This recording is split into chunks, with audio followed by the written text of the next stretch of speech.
Hello again. Today on the docket is a fun melody called Turkey in the Straw. Out of the key of G. And here we go.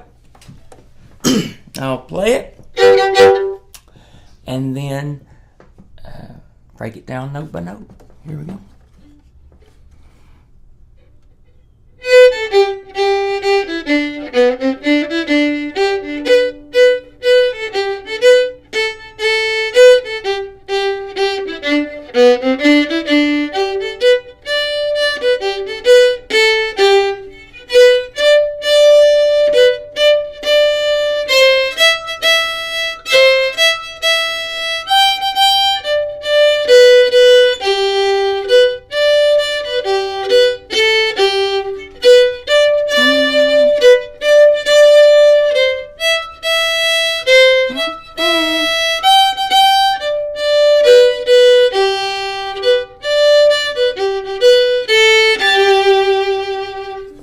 There we are. And again, this is out of the key of G. And we're going to be using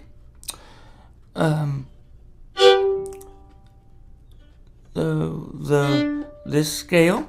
We'll run over that really quickly. The G scale. Open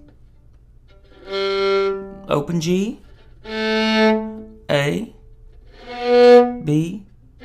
C, D, E, F sharp, G, and on up, A, B, those close together, C, D, E, F sharp, G, A, B.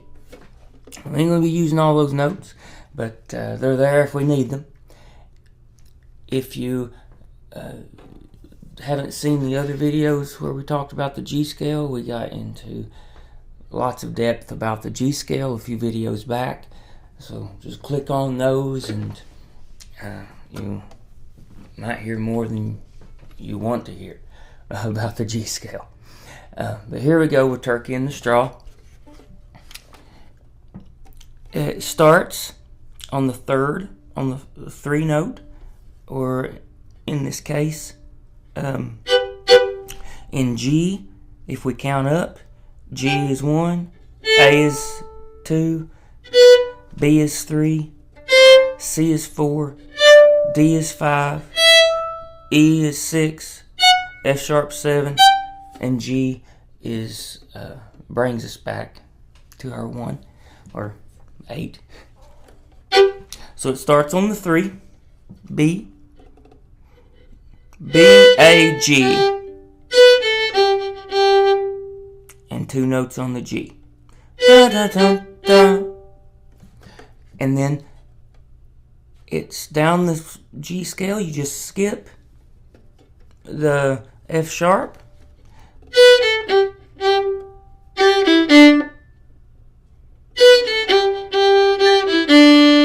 And so that's E, D.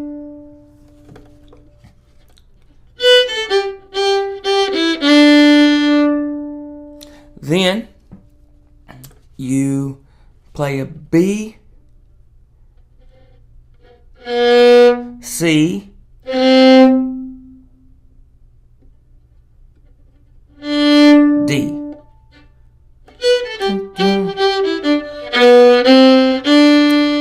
Like that.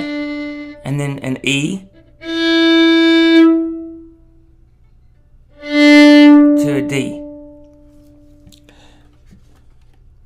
G, A, B, A, A.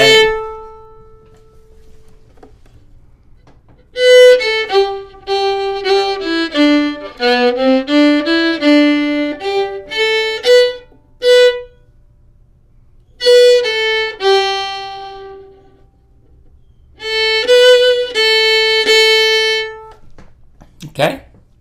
Then now we get to a repetition of the very first line.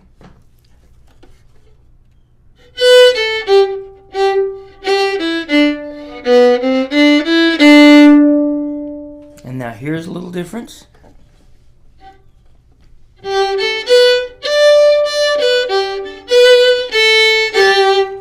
And so after we repeat that line, we're going to, that takes us to the ending lick of the A section, and it's going to be this. So that's G, A, B, D, G,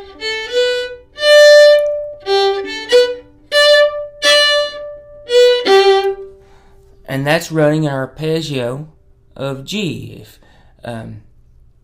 we talked about that in other videos, but just as a reminder, of a G major arpeggio, you're just using the first and third and fifth note in the scale, which means here we're using a G, B, and D.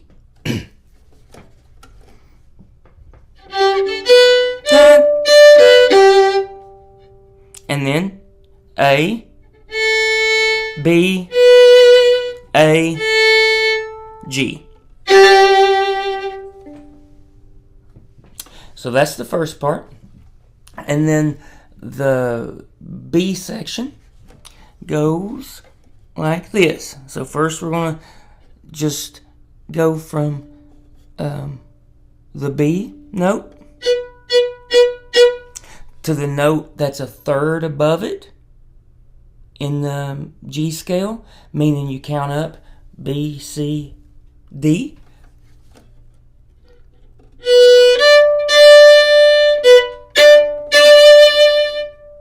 And you just do that twice. B, D, D, D, D, D. Then, the reason I mention that is that this tune has some symmetry right here, because then it moves up just one note and does the same thing in that it plays the note a third above this C. Okay? So it goes C, E, E, C, E, E. And that C is C, D, E. So that's an example of a third above. We talked before in Liberty about that feeling of a sixth. And this is the feeling, sound of the third.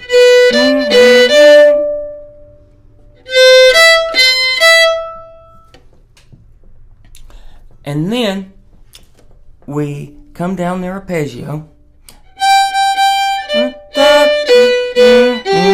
So that's only the first, third, and fifth. So it's, or in this case, first, fifth, third, and one. Coming back down. So G. Da da da. 3 on that. Da da da. 2. Da da. 2 again. Da da. 1. So that's G, D, B, G. D, D, D, D, D, D, G. And then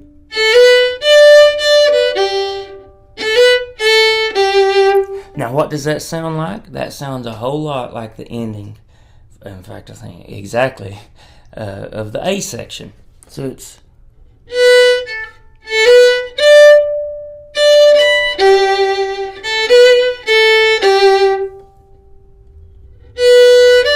B, D,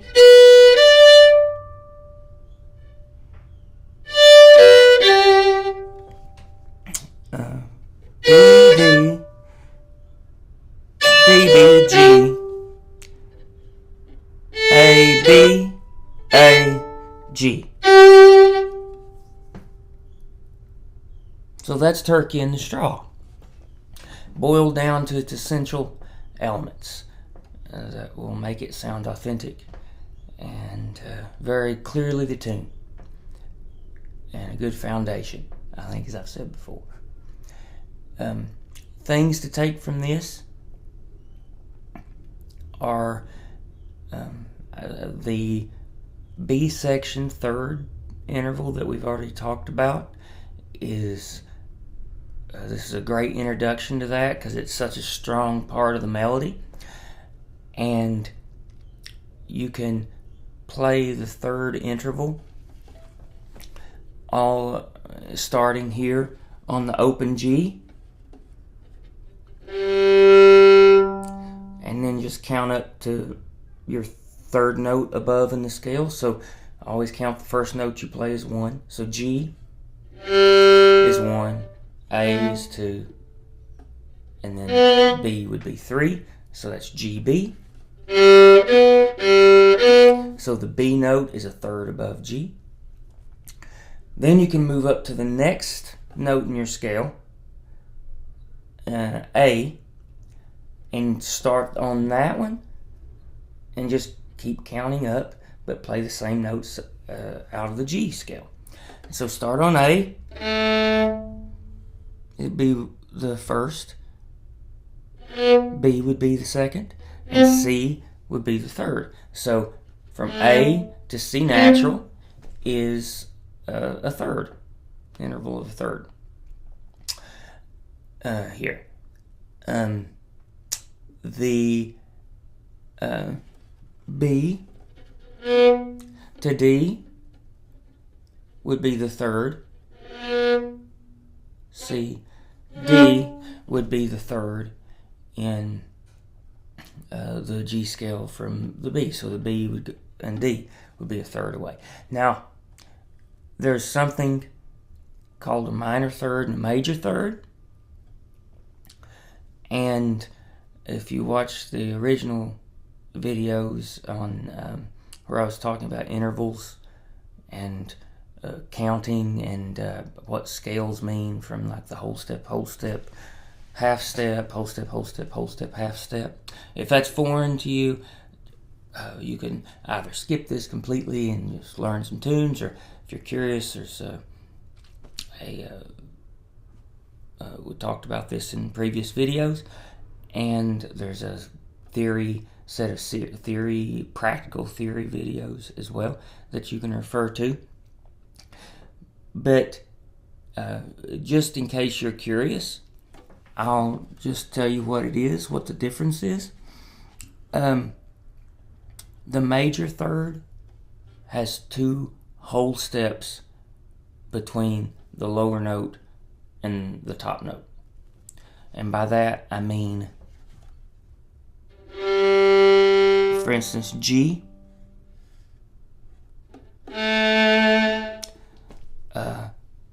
A would be 2, and B, and if you'll notice here, there's a big gap between my A and the B note.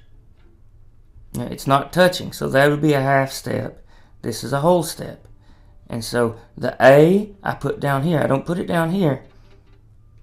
It goes up here because a big gap in between the nut and my first finger. So that's a whole step. So 1 whole step, and then I put down the B here, and it's a whole step away. So that's 2 whole steps away in the scale. And so that's a major third.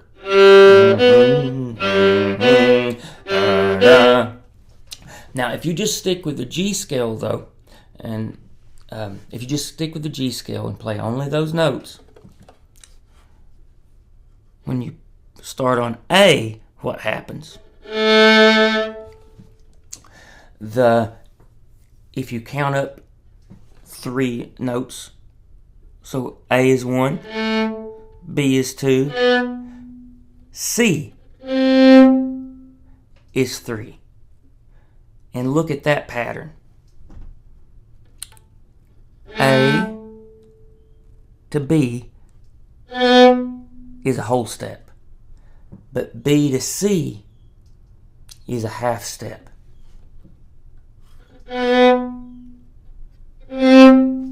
See how those are almost touching? Now you might say, and it's a bit hard to appreciate that, but like the importance of that. But here is an example, okay? I'm going to play the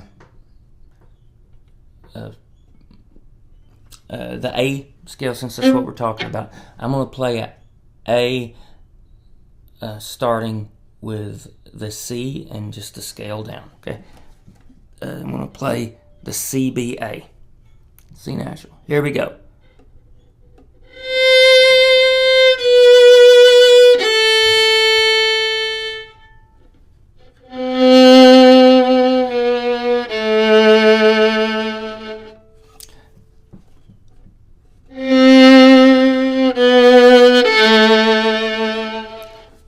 hear that? Like imagine a classical or some kind of very sad dirge thing going on. I'm just going to play a little something here just to get the point across. Let's say something like...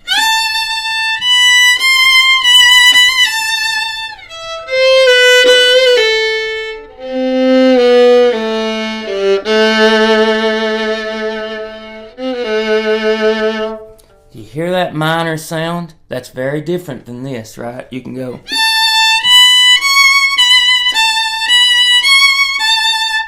Alright, that's Frere Jacques, Frere Jacques. But this is a very sad Brother John. Like a...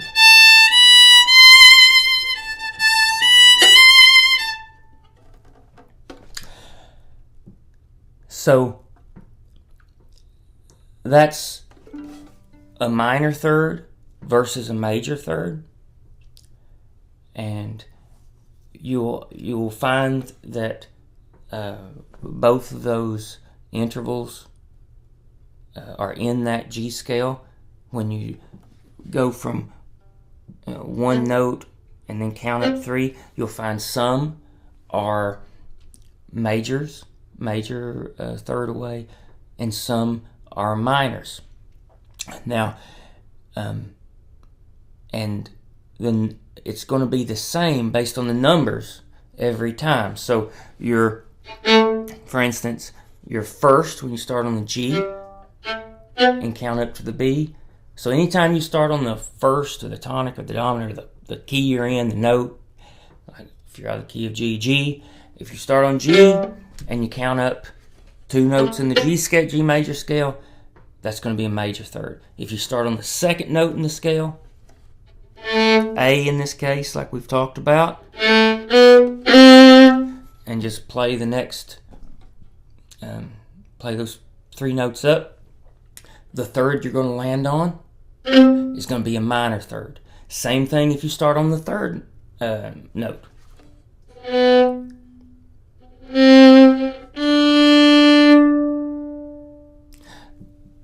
That's going to be a minor third away as well. The fourth note that you would start on, so C here, if you started there and just played up, you'd go 1, C, D, E, and that's 2 whole steps away.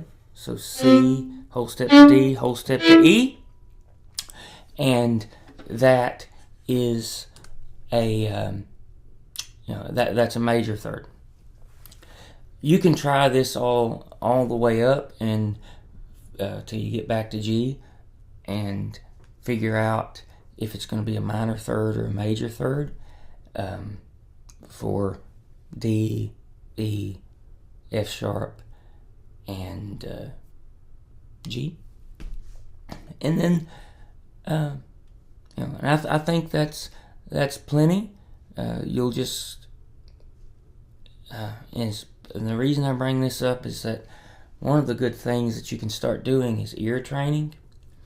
So there are patterns over this time that these tunes that you've learned. There are patterns that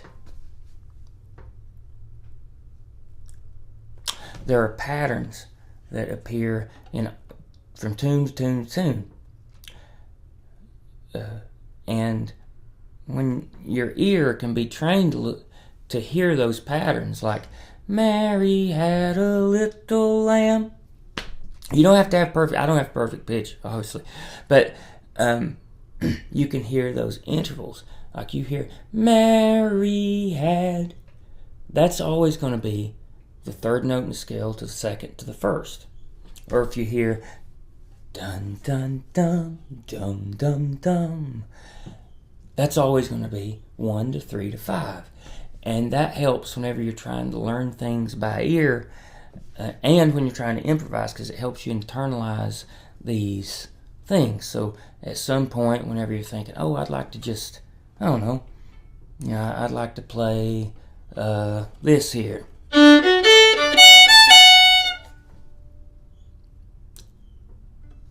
You're somehow, your brain and your subconscious is able to learn to communicate with your hands in this instrument, to where when you call for that interval,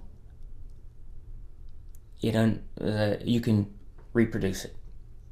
And that starts by learning to hear it. Okay. Well, thanks so much. That's Turkey in the Straw and the lovely third interval. Thank you.